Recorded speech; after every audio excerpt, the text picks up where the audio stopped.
It's, uh, it's our pleasure and our privilege to welcome David Malpass, President of the World Bank Group, to come and share with us a little bit his vision, the way he sees the development process, the way he sees the role of the World Bank.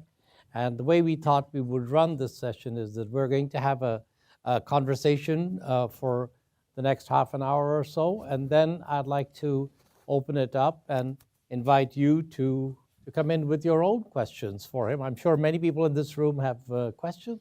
I also want to welcome all the people that are joining us online. These days, more people join us online than you actually see in the room. I think some of these cameras must be working and are live streaming us as we speak. So, and they will send questions, and if they do, we will certainly share those with you. So I thought maybe the first question, I know, David, you've just come back this weekend from a trip to India and Pakistan and Saudi, and over the last 6 months, now that you've been at the bank about that period, you've been to countries in Africa, countries in Asia, countries in South Asia, and you have been able to get a sense of both the challenges they face and their expectations from the World Bank. And I know you have said at a number of occasions that for you, a really important role for the bank is to help countries get better development outcomes. So I wanted to ask you, after this period, do you see some common challenges emerging? Are there common patterns? Are there things that you've taken away from this 6-month journey that you think will help you shape the remainder of your presidency? Sure, and good to be here, and hi everybody. So I guess the common challenges are world growth is slowing. The governance issues are apparent around the world. That's rule of law. How do you settle disputes? How do you have contracts that are transparent, fair? Where do they go? And that facilitate better living standards. So those are some of the common problems. But also, it strikes me, a couple of things. One is the differences among countries, but even within countries. So in Mozambique, there's a north and a south. In India, there are over 1 billion people, all with very diverse needs and interests and challenges facing trade in Pakistan. So that goes to the diversity. The World Bank has, for those parts of it that deal with different levels of development and different levels of income. So those are kind of fully engaged in these regions. We have offices, often sizable offices, in quite a few of the countries, very focused on what the specific circumstances of the country are and what might be a way forward. In India, I gave 2 speeches. There were lots of meetings, but 2 formal speeches. One attended by the Prime Minister that was on the reform of the financial system in India, where they have big state-owned banks that have a lot of the deposits, and they're trying to find ways to have more lending to small business and so on. So how do you increase the dynamism of the financial sector? How do you deepen capital markets? So those are challenges they want to try to move forward on. And the second speech was to that first speech was to people who are already policymakers in India, so more senior people. And then I spoke to the civil servants in India, which is the new class. They have a very formal process of inducting people into the civil service. And I've been asked to inspire them to talk about how could they make a difference with India's system, which I tried to do. So obviously both of these are countries that are becoming middle income, and one set of countries in which not just the bank, but most international agencies have had a harder time trying to find the right set of instruments, the right set of policies, is what you might call fragile states, conflict affected countries. And increasingly, all the projections are that going forward, large number of the vast majority of poor people actually end up being in these countries. And I know the bank has, for the last year, been trying to put together a strategy to its strategy for working in these countries. I know that the IFC, under the a window from IDA, is not only trying to support private sector in poor countries, but particularly focusing now on the sort of fragile states. And I want to get a little bit of your sense of how you think that set of challenges is going to play out in terms of the bank. Do you feel that we kind of have a game plan for dealing with that, or it's going to be harder? Or so it'd be good to get your sense on that. Okay, I don't want to go on too long, and I'm not the expert on this, but I'll name several parts of it. One is the personnel impact. So how do we have people who really are interested in helping with development in hard to live in places, either they're because of the violence or because of the fragility or just the very poverty of the country. And so that changes the recruiting patterns that we want to employ. So that's part of it, and we call that the global footprint of the bank. So that means people living in different spots, having more of their concerns be security related, meaning both physical security, their own health, and the office itself. So that's one aspect. The thing that's most important to us is how do you get growth or poverty alleviation? How can the bank participate in trying to help the countries not fall into fragility? We do have so we really actively would like to see countries that try to avoid a situation where they slide into fragility. If they are in very difficult circumstances, how do you help get them out? And then if they emerge from that, how do you keep them from sliding back? Because one of the patterns of this is countries coming in and out, meaning not making steady progress forward. So we're trying to do that. In the annual meetings, which we just concluded a couple weeks ago, we had a substantial discussion of what's called jobs and economic transformation. So it's a very, very focused effort of how do you have jobs for young people, for women, for small businesses in fragile states? So what are the keys to allowing that to happen? So there's this big effort driven both from inside the bank, meaning people want to do it, but also with the engagement with donors and with shareholders, with stakeholders. The world wants this to be tackled.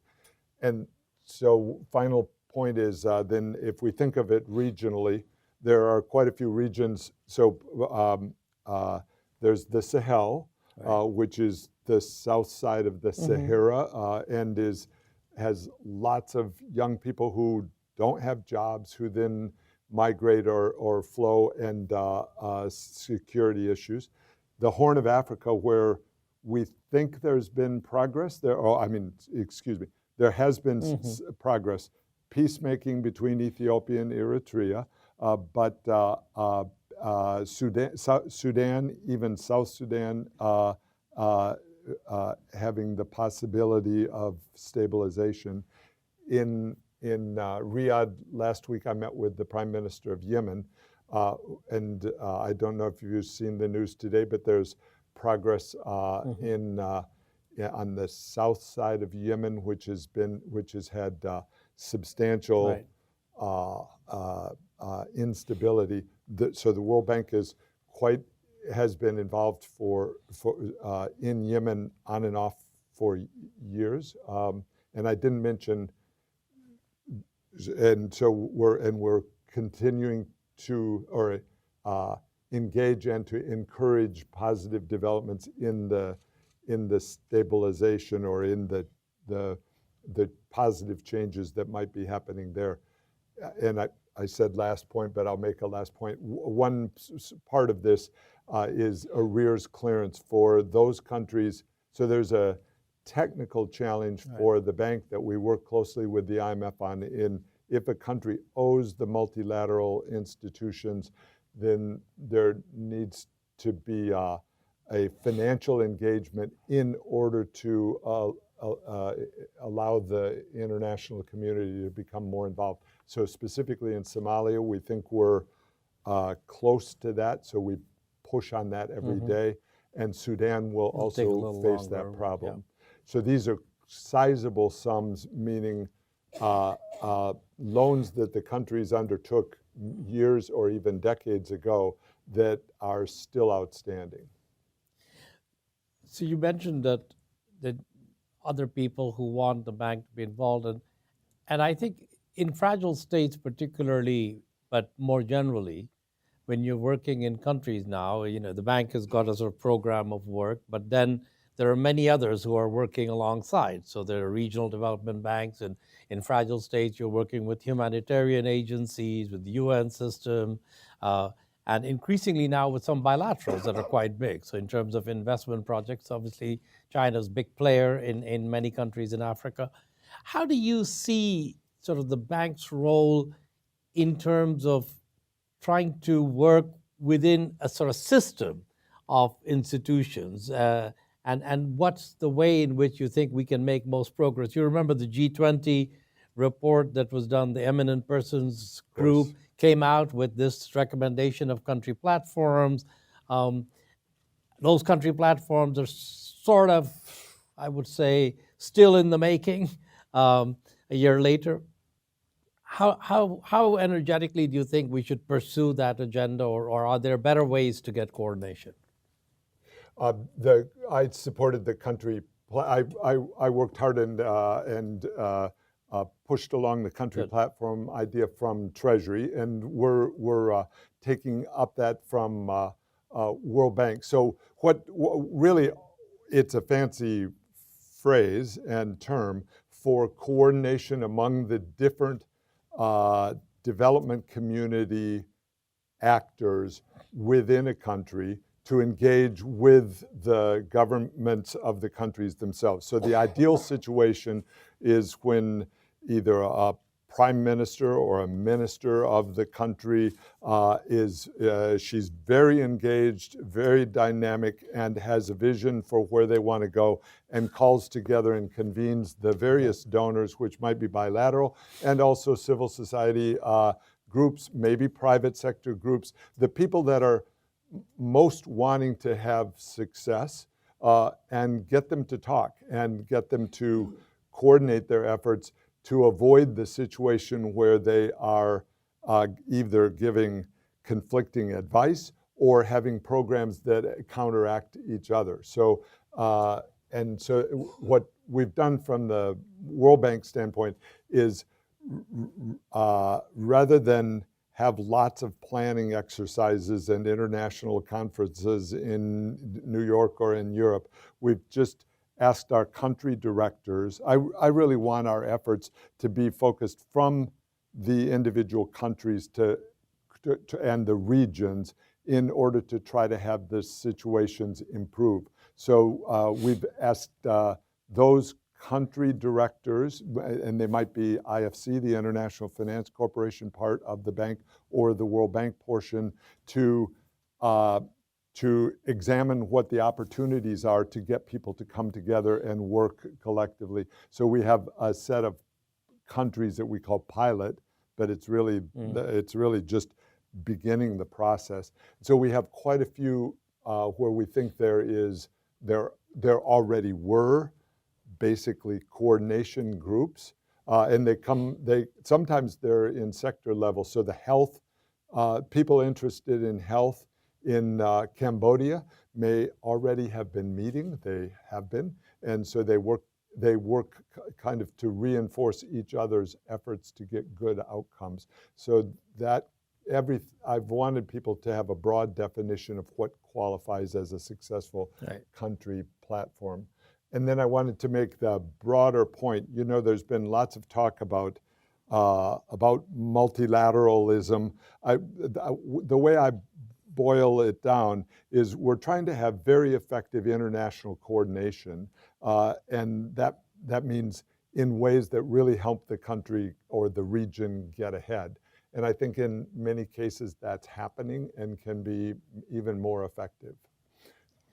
So maybe from that I can go into a sort of issue that goes beyond countries, because of course there are quite a few challenges that we face as a world where the solutions don't lie purely in a country by country model, whether it's pandemic flu or whether it's looking at climate mitigation and the bank has an ongoing role in all of these. How do you see, but it's always sat a little bit uneasily within the bank alongside a mainstream organizational structure that was organized around a country by country model. So people did the country work, and then through a variety of trust funds or other instruments, the bank does these other things. And some people would argue, well, over the next 10 years, actually this is where increasingly the world faces a gap in action, and the bank's work begins to play a bigger role. How do you see that balance? How do you see the cross-country or global public goods work sitting inside the bank? I was just writing public goods. So I wrote down So I wanted to mention several aspects of this. One is there's lots of value in knowledge, in data, and the bank maintains a big effort to try to collect data. So the bank actually does surveys or commission surveys in countries in order to have a basis for what the programs and policies might be. So we can continue that. We continue to innovate in ways to analyze data. We just came out at the annual meetings last week with the learning poverty, which or call it an index. It's based on a straightforward idea that by the age of 10, your goal is to have both boys and girls be able to read basic stories in their native language. And the problem that finds as you collect the data is in some countries, 70% can't. And so the problem that causes is obvious problem of even at age 10, but it's very hard to correct at a later age. And so think of the outlook for a girl that's 10 that's going to, in a lot of countries, not have the option of even going to high school, to secondary school, and this is giantly problematic.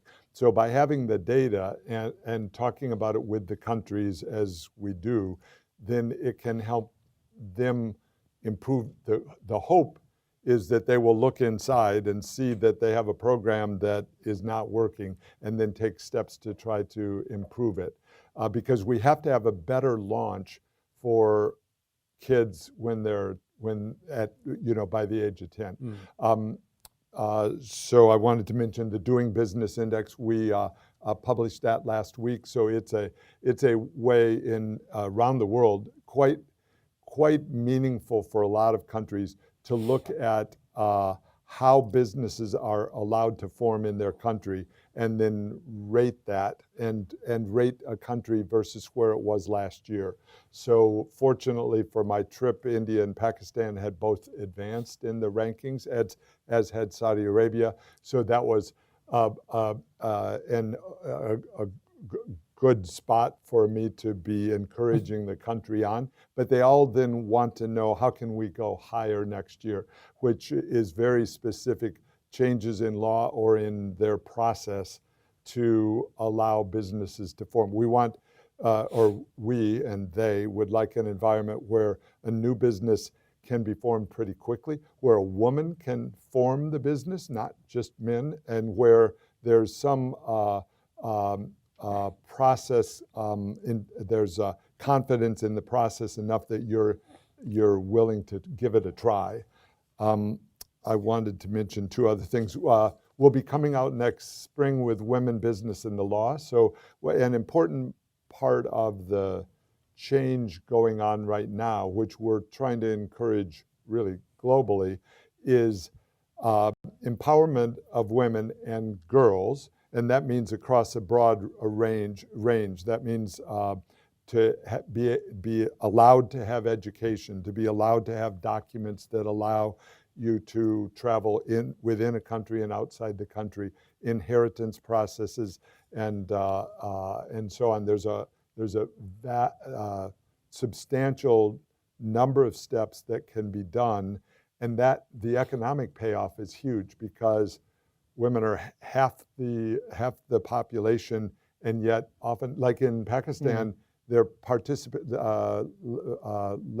the female labor participation rate in the official labor force is just 25%, which means a big resource of the country isn't available. Now, many of them work at home, which we're working to try to allow them to have the choice. Are they doing it? Are there opportunities?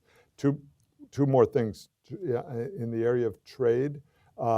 This is trade facilitation. So if we think about countries, they cross borders within regions and within continents even, and need some kind of, or there are lots of barriers that are really economically costly because of those inability to ship a good within a country or across a border, or it takes too long, and so perishables can't really be shipped because it's going to take 10 days in customs. And global public goods, that's where we started. So just a point on that, we're evolving our program with China and with many other countries to take fuller account of activities that are happening within their country, but that have an impact outside the borders of their country. That might be pollution that flows downriver, or it might be marine plastics that go into the ocean. It might be air pollution and effectiveness in terms of climate changes.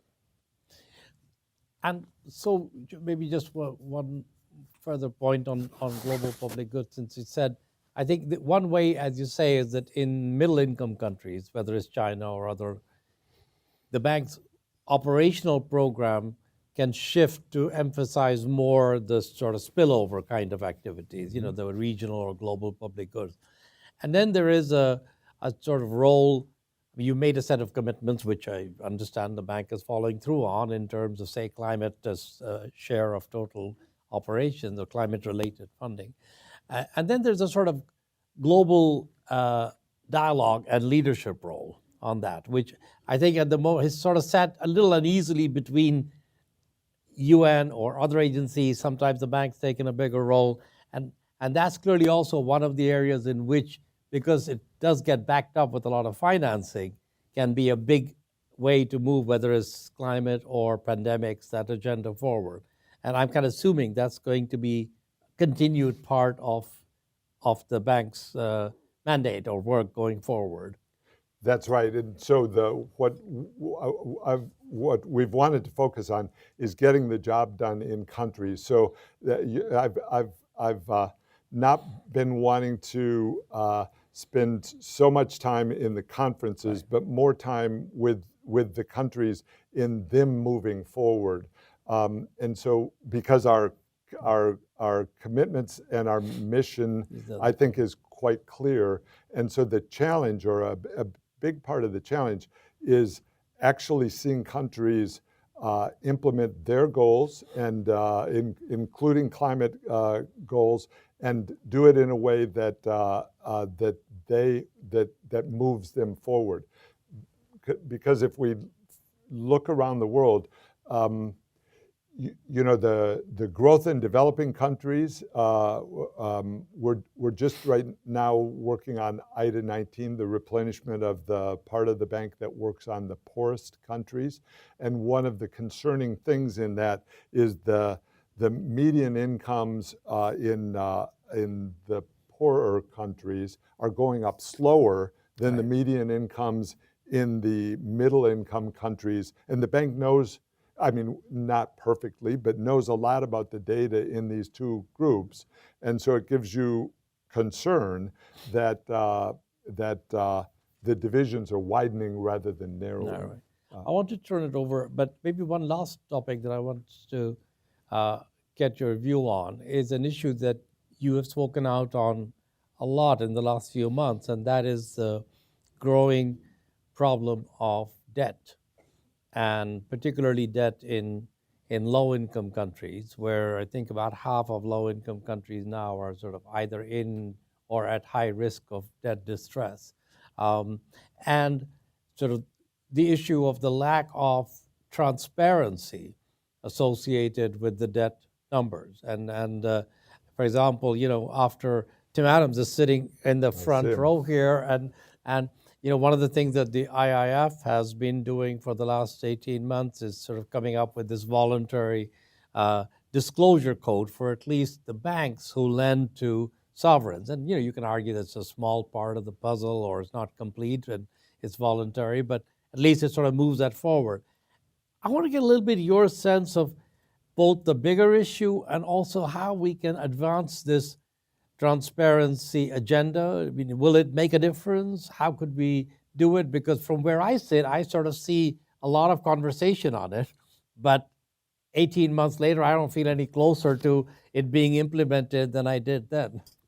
Great point. Let me start a little back.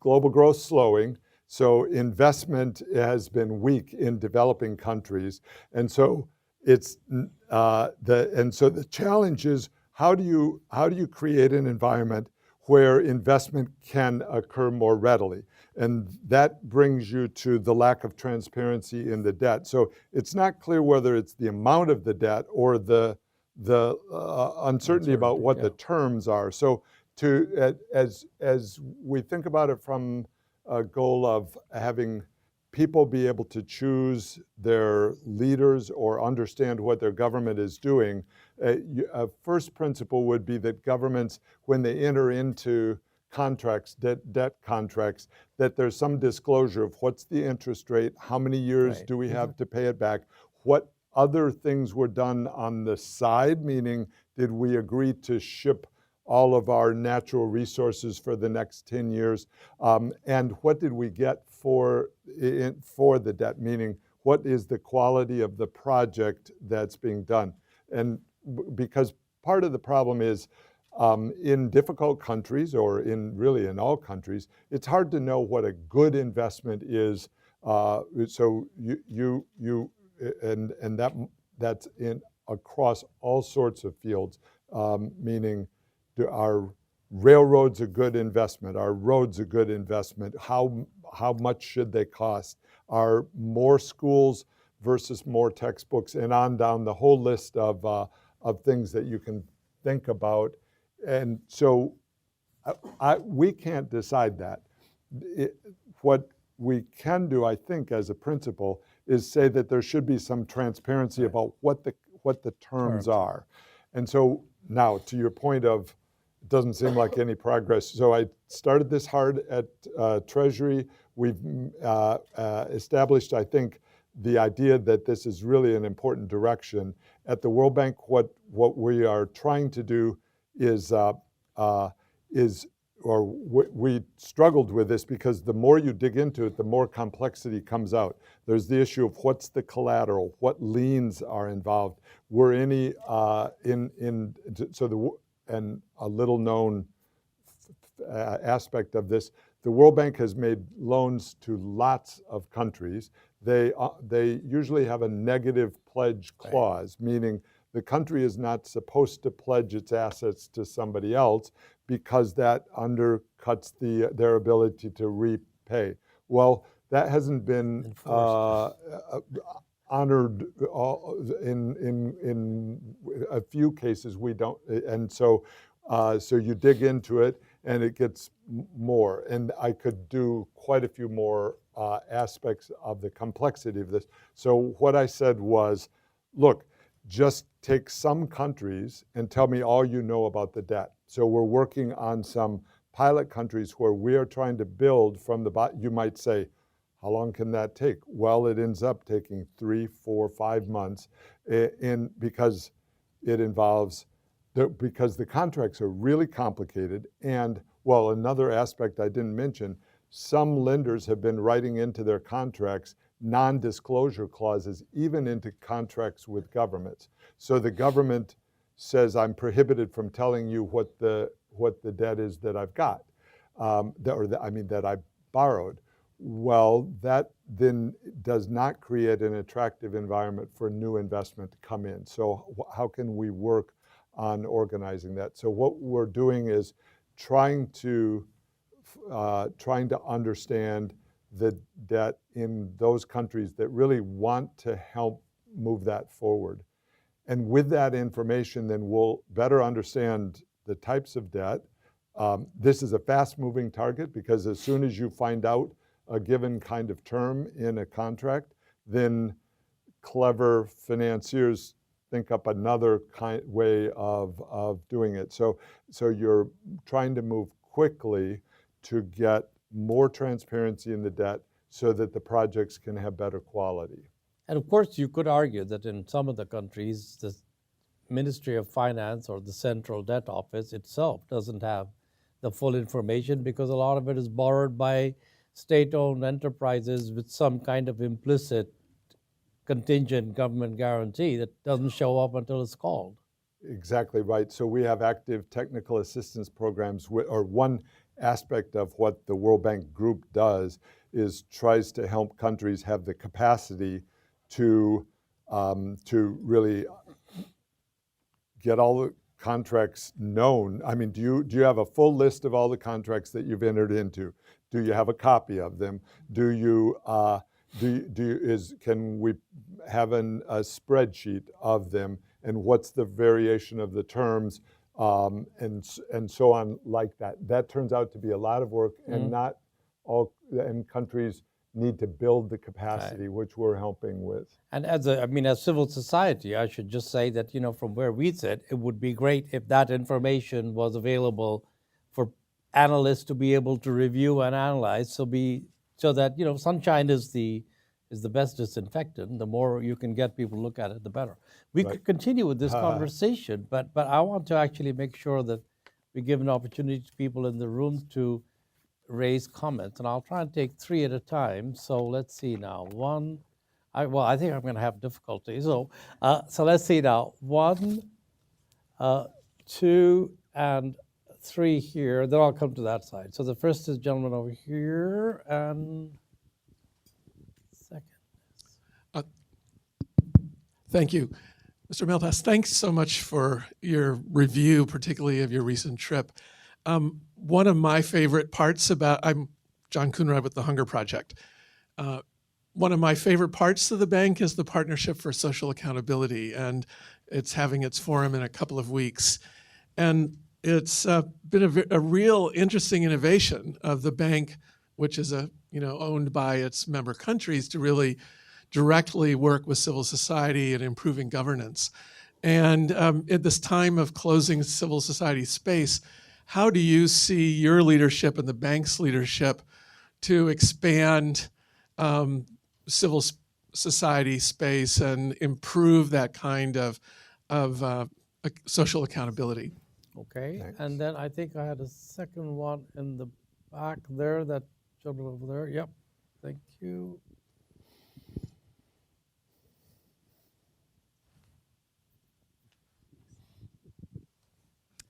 Hi, good afternoon. Thank you. John Fay with the Mansfield Foundation. I wanted to see, can you comment on how the bank is working with multilateral institutions such as the AIIB and the New Development Bank? Okay, thank you. And then there was the right in the front here, and then I'll come to the other side. Yeah. Hi, Peter Summer with Capital Intelligence. This is just to get back on the transparency on lending to developing world nations, especially China. This was a major issue of contention at the IMF World Bank. Do you think the World Bank and the IMF could do a one-stop program? So since United States is a 25% shareholders and all the shareholders, that we could have a one-stop, so all these documents could be put in one place for review by both the IMF and the World Bank? Sir, thank you. So this is that information that Yeah. that we're talking about being Belt Road housed Initiative, in a repository at either the World Bank or the IMF. both, yeah. So Well, you phrased it differently, and the gentleman is that a camera on? I see. off you go. Okay. So with regard to the Space Force CSOs, we're doing several things. One is encouraging the dialogue in country, and that's, I mentioned in the country platforms, that's an integral part, and trying to have the civil society input be recognized, and we can help some with that with rule of law processes. So if you think of rule of law broadly, it involves in some way the engagement of various parts of society. And the accountability, there are many aspects of this in terms of the interaction between governments, their court systems, their contract enforcement rules. So in India, one of the areas that they don't score so high on in the doing business report is the dispute settlement. Once there's a contract that's in dispute, then it goes into a court system that's backlogged, and so then that undercuts the ability of dispute resolution. It'd be better if you can find a faster path and then move on and do better. So all of those go together to create more space for civil society organizations. On AIIB, that's the Asian Infrastructure Investment Bank. I was on the panel with the head of it in Riyadh, so we had a good conversation about ways to cooperate, but also ways to have standards that are good, that are discussed. And AIIB has been we participate in they participate in co-financings with the World Bank, and it's been an effective relationship. And the new development bank in China, same. There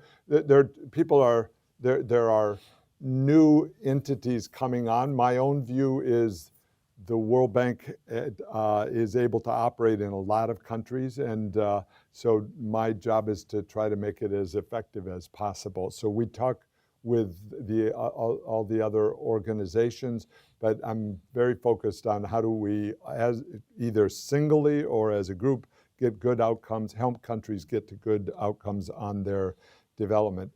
Now, with regard to this gentleman, so there is an effort, and IIF is involved in how do you make public information that you find on debt, and that turns out to have challenges depending on what type of debt. So the initiative I was talking about on transparency is to have governments themselves be transparent in the contracts that they are entering into.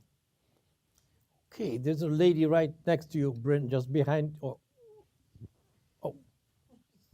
I'll come to you later. But there's a lady just behind you over there, right? Just keep walking back to. There you go. Hi, Nadia Dar with Oxfam.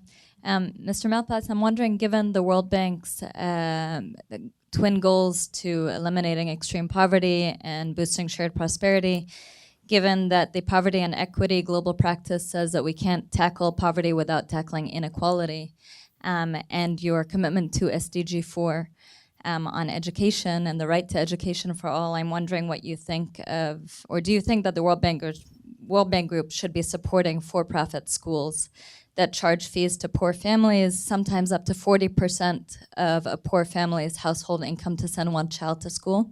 and that risk deepening inequalities. Thank you. Okay, thank you. And then there's a lady right over here.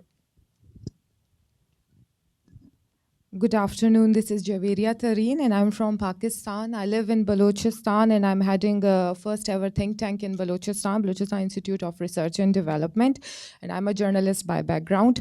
Well, the normal perception in Pakistan is that when the World Bank come and help the government of Pakistan, the public goes against the government.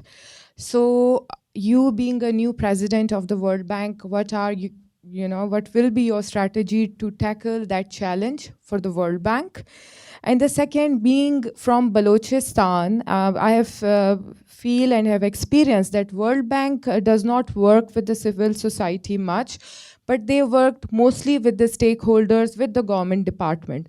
So what are your plans? How you will improve World Bank participation with the civil society? Thank you. Thank you. And then this gentleman right over here.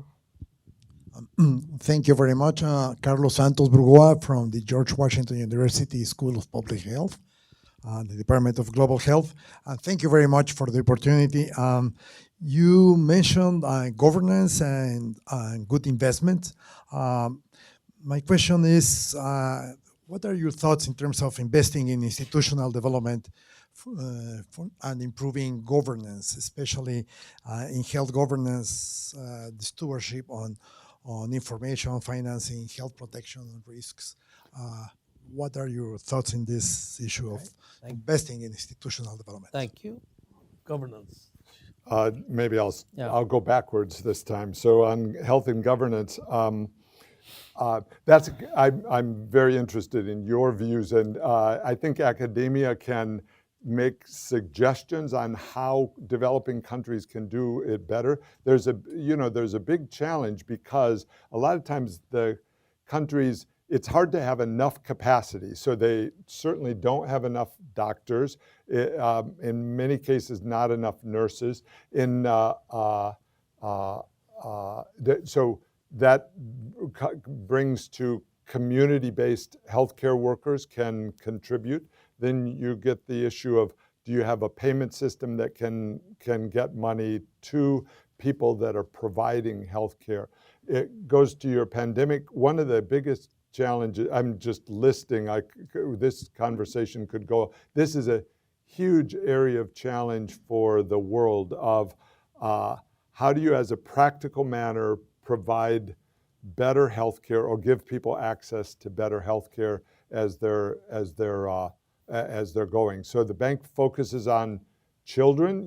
A starting point is the 1,000 days across pregnancy. So we have major programs to try to improve health of the pregnant mother and then the both mother and child after birth.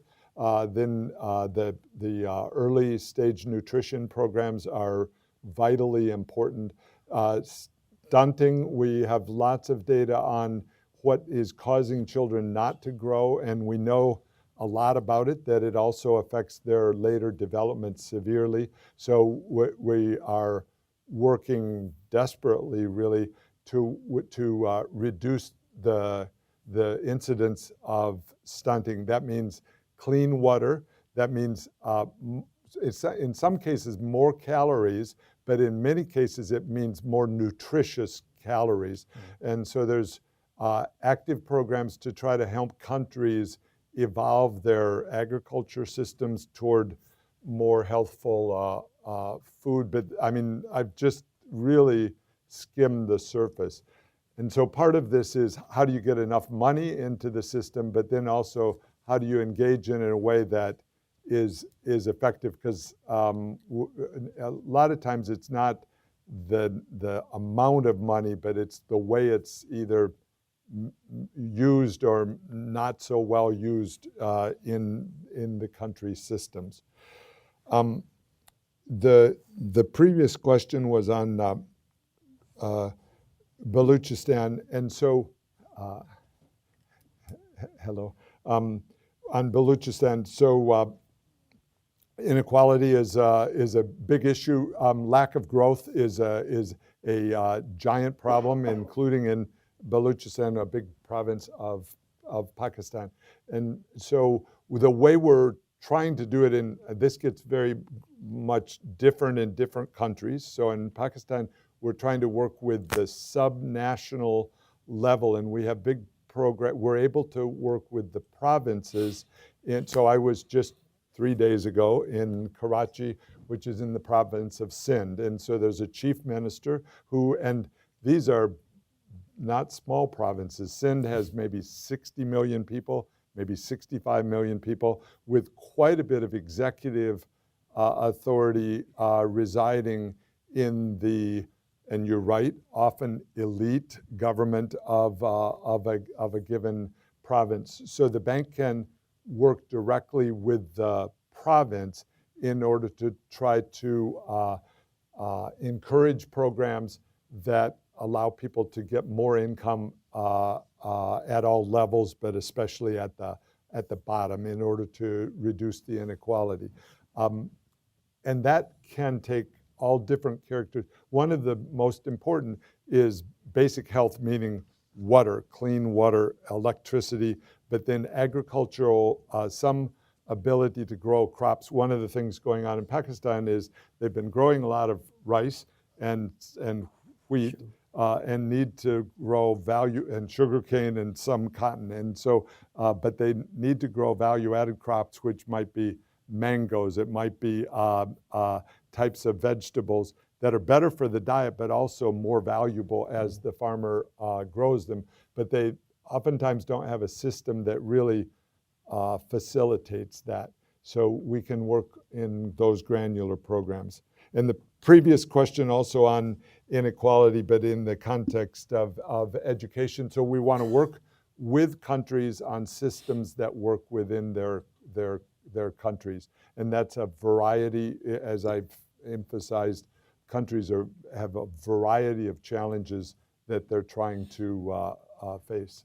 Okay, so I want to make sure that this side of the room doesn't get left out. So there's a lady in the middle there, and the rest are all pretty quiet, so I'll come back to the other side again. That's because I'm long answers. No, there's more people on this side. Sorry about that. All right. Hi, Kenya Shikoya from the Africa Bazaar magazine. I have, Africa is considered the large frontier, but there are major challenges to development, like infrastructure across the continent. What is your strategy for engaging the private sector investment into African development? The other question is, you've talked about women and financial inclusion. And for a while now, there's been talk about reducing poverty in developing countries, especially Africa, improving women capital investment, and youth employment. What is your strategy for holding African countries and leaders accountable to ensure this improvement? Thank you. And then there's the gentleman in the back row there in the middle, right? There you are. And then I'll... Thank you. Richard Seifman from the One Health Commission, and wanted to ask a question that's related to One Health, but it's broader. And that is, part of the World Bank Group is MEGA, and I never hear it mentioned as something that is potentially a wider risk coverage for various items, and something that is being developed significantly within the context of the bank group. So I'm curious about that. Okay. Thank you. Role of MEGA. That goes right with the first question. Right, exactly. And I think then we have a gentleman here, and then we'll sort of add on the lady in the back, because she had her hand up a long time ago. I'm Bob Hershey. I'm a consultant. What is being done to pursue transparency by having more of the things online, of decision-making online and putting up the money for the various projects online? Thank you. And then there's just that lady in the back, and then we will come back to you, David.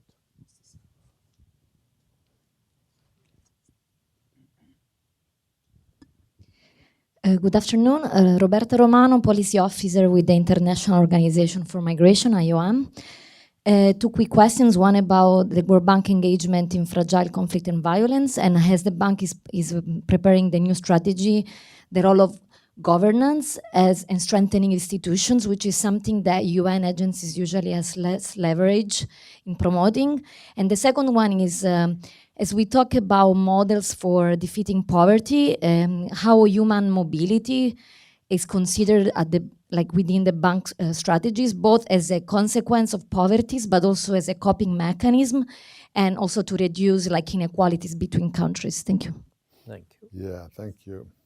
That's a wide range of topics. Yeah, that's so with regard to infrastructure, so that's a major priority for the countries. The bank is heavily involved in roads, in city structures. So a big challenge of infrastructure is as urban areas grow, and they're growing very fast. So Ouagadougou has 1.3 or 4 or 5 million people, 1.5 million people in the capital of Burkina Faso. And so how does a city constitute itself in terms of the bus system, in terms of the street system, and so on? These are and the water system. These are vitally important. And so so we want to mobilize capital from the private sector. If you think about the United States, municipal water systems often issue bonds, and that allows them to maintain and upgrade their facilities in order that we can enjoy clean water. And the governments themselves don't have the money this year to do it. They borrow and then pay over time as we pay our water bills. And so that's a vital structure that allows that growth. So, but if we break it down, then how does a country start into that system? Having a rule of law, we work with countries on public-private partnership frameworks, meaning what would be the definition of a sharing within a country if some of the money comes from the private sector, some from the government? Who owns the asset? How do they share the maintenance of it? And those models are evolving, and they're very different among different countries. So we're actively engaged in trying to help countries. And so IFC is important, and then MIGA is important to that. MIGA, the second question was on the Multilateral Investment Guarantee Agency, which was formed in 1988. I was heavily involved in that in 87 and 88, with the idea that it could guarantee it could give assurance to investors on certain types of risks that a country might present that would get them over the hump so that private investment could come into the country. And so MIGA sits at the World Bank. It just shares offices. And in country programs, in many countries, there might be either someone that works for MIGA, or we try to integrate the services of the World Bank and of IFC so that everyone works together to present viable project concepts in order to solve infrastructure problems. For example, that's a good example where MIGA might be used. So we're in the process of engaging a new. So there's a turnover in the top management of MIGA, and we are trying to have MIGA provide products that are also of interest to the other multilateral development banks. So the Asian Development Bank doesn't have a MIGA facility because that was kind of a unique World Bank facility created in the 1980s. And so we're trying to make broad use of it in order to help countries create an attractive investment climate. There was a question on transparency and online. So I don't know enough about this area. So the World Bank has substantial engagement with a resident board. So we have 25 executive directors from various shareholders around the world, who then have in total 270 people who are engaged in helping the bank and the management of the bank study things and make enlightened decisions on various loans and projects and so on. And so this is a pretty continuous process, some parts of which then are, so I guess the point I'm making is there's substantial transparency inside the bank in terms of documents and in terms of availability of information.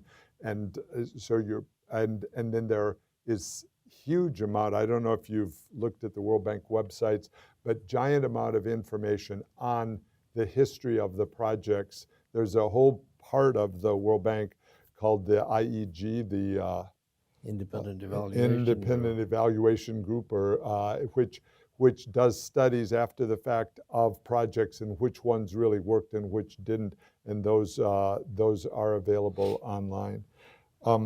And we encourage transparency in our own processes in those processes. And I would say we can so the bank has a concept that really originated, I guess, with Bob Zoellick, though maybe even before. That is that as the bank collects all this data, let's make it so I'm shifting gears a little bit toward the data side. Let's make it readily available to the world so that academic researchers, people around the world can look at the data. So you'll find on the World Bank websites an enormous amount of information provided for free as a service, part of a global public good. And there was in a way, the hardest question is migration, governance, and mobility. So this is the interplay. If you're in a country that's a very hard country to live in, let's say you're a woman in that country and it's a harsh situation that you're living with, how do you balance your desire to move to somewhere else with the difficulty that poses to the country that you go to as the number of people rises? So we have very complicated migrant, immigrant, and refugee situations in Colombia now due to the collapse and the very hard conditions in Venezuela. So people move to Bogota, they move to the border region of Venezuela and Colombia. That's a desperately hard situation, from healthcare, food, all of the needs, and only getting worse as Venezuela's policies get worse and worse. In Myanmar, the Rohingya have there was violence. They were pushed. They are in camps. Many. I don't know exact numbers today, but 1 million people in camps in Bangladesh. That the World Bank, and you mentioned earlier, the UN, various agencies of the United Nations we work closely with in order to try to provide better some kind of subsistence conditions for those people. But then, and of course, the Sahel has been sending migrants actually in three directions. To the eastward towards Sudan. So Sudan has migrant flows from Western Africa, but they also go south. I was with at the annual meetings. I saw a lot of the leaders of West. Happened to see a lot of leaders of the world, but especially of Western Africa, and they're feeling the migrant flow southward, which can get into violent situations that are very difficult, and then also going northward toward Europe. And I don't have an answer to the question the woman posed of how do you, so is there there's some value to mobility, and how do you reconcile that? So mostly what I want to do is create better conditions in the country so that people don't feel they're forced to move to safety somewhere else. And then if they have moved or been forced to move or they've fled, that there's better conditions in that recipient country. We work heavily with Jordan. Jordan has had huge amounts of refugees over the years from Syria, but also from other countries. And so very challenging situation for a country that's that doesn't have a lot of money to have, I'm sorry, I don't have the numbers on my mind. Anyway, so Jordan has, I don't know. 700,000 official, and then nearly 1.5 million if you include the people who are not registered as refugees with UNHCR. Huge number because it's not a large population nation. Yeah. So the world works with that. The World Bank often leads those efforts. All right. Well, I think I'm sorry that there are a lot of people who still have questions, but I know you have a hard stop at 4, and we have already gone past it. So with that, can I just ask everybody to please join me in thanking David Malpass for being here. Thank you very much.